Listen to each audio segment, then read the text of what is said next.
স্বজনদের সাথে ঈদ উদযাপনে রাজধানী ছাড়ছে নগরবাসী। এই বিষয়ে আরো জানাতে রাজধানীর সদরঘাট লঞ্চ টার্মিনাল থেকে আমাদের সাথে যোগ দিচ্ছেন সহকর্মী আনোয়ার সাদাত নূর। আনোয়ার সাদাত, লঞ্চ যাত্রীদের ভিড় কতটা দেখতে পাচ্ছেন, আর বাড়তি ভাড়া নিয়ে কারো কোনো অভিযোগ আছে কিনা? এখন জন্ম সনদ দিয়ে খোলো বিকাশ স্টুডেন্ট অ্যাকাউন্ট। নিজের বিকাশ নিজে কর। লঞ্চঘাটে কিন্তু ভিড় বেড়েছে গতকালকে বৈরী আবহাওয়ার কারণে, মানে ছুটির শুরুর দিন হলেও কিন্তু যেই ভিড়টি দেখা যায়নি, আজকে কিন্তু সেই ভিড় বলা যায় যে প্রায় দ্বিগুণ হয়ে দাঁড়িয়েছে। সেই চিত্র আমরা দেখাতে চাই যে লঞ্চঘাট জুড়েই কিন্তু প্রতিটি জায়গাতেই মানুষের আনাগোনা, যাত্রীদের আনাগোনা।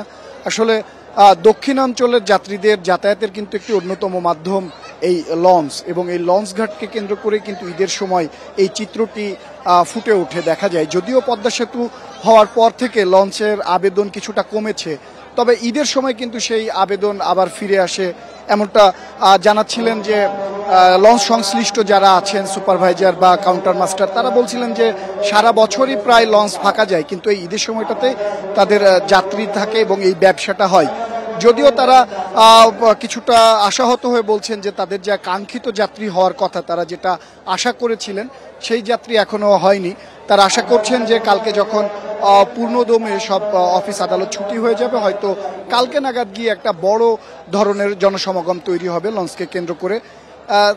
একই সাথে কিন্তু যারা যাত্রী তারা বলছেন যে যদিও বা তাদের এখন বিকল্প মাধ্যম আছে পদ্মা সেতু হয়ে বাসে কিংবা অন্য কোনো মাধ্যমে যাওয়ার, তারপরেও তারা অনেকে লঞ্চকে বেছে নেন একটু আরামদায়ক জার্নির জন্য, পরিবার পরিজন নিয়ে একটু ছড়িয়ে যাওয়ার জন্য তারা লঞ্চটাকে বেছে নিচ্ছেন। তবে যাত্রীদের একটি অভিযোগ যে গুলিস্তান থেকে সদরঘাট পর্যন্ত এই রাস্তাটা, বিশেষ করে যে এত যানজট পার হয়ে আসতে তাদের একটা ভোগান্তিতে পড়তে হয়। অনেকে গাড়ি নিয়ে আসতে না পেরে বাধ্য হয়ে গুলিস্তান থেকে হেঁটে হেঁটে পৌঁছেছেন এই লঞ্চ সদরঘাট লঞ্চ টার্মিনালে।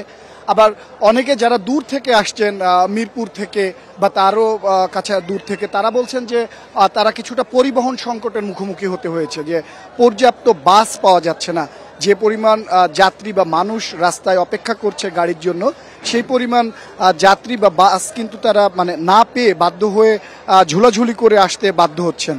সর্বোপরি তারা কিন্তু এই যে ঝক্কি ঝামেলা এড়িয়ে বাড়ি যেতে পারছেন, এতেও কিন্তু তারা খুশি বা তারা আনন্দ উপভোগ মানে ভাগাভাগি করে নিচ্ছেন সহযাত্রীদের সাথে, পরিবারের সাথে, কিংবা এই যে যারা লঞ্চ কর্তৃপক্ষ আছে তাদের সাথে। আর লঞ্চ কর্তৃপক্ষ বলছে যে 200টির মতো লঞ্চ চলাচলের জন্য প্রস্তুত আছে। এর মধ্যে আজকে যে লিস্টেড আছে সেখান থেকে 57টি লঞ্চ ইতিমধ্যে ছেড়ে গেছে, এবং বাকি লঞ্চ মানে আজকে 100টি লঞ্চের মতো ছাড়ার কথা আছে, বাকিটা বিভিন্ন সময় তাদের গন্তব্যের উদ্দেশ্যে ছেড়ে যাবে।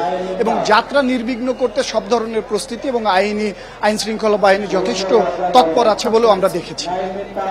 ধন্যবাদ আপনাকে। আনোয়ার সাদাত নূর জানাচ্ছিলেন সদরঘাট লঞ্চ টার্মিনাল থেকে।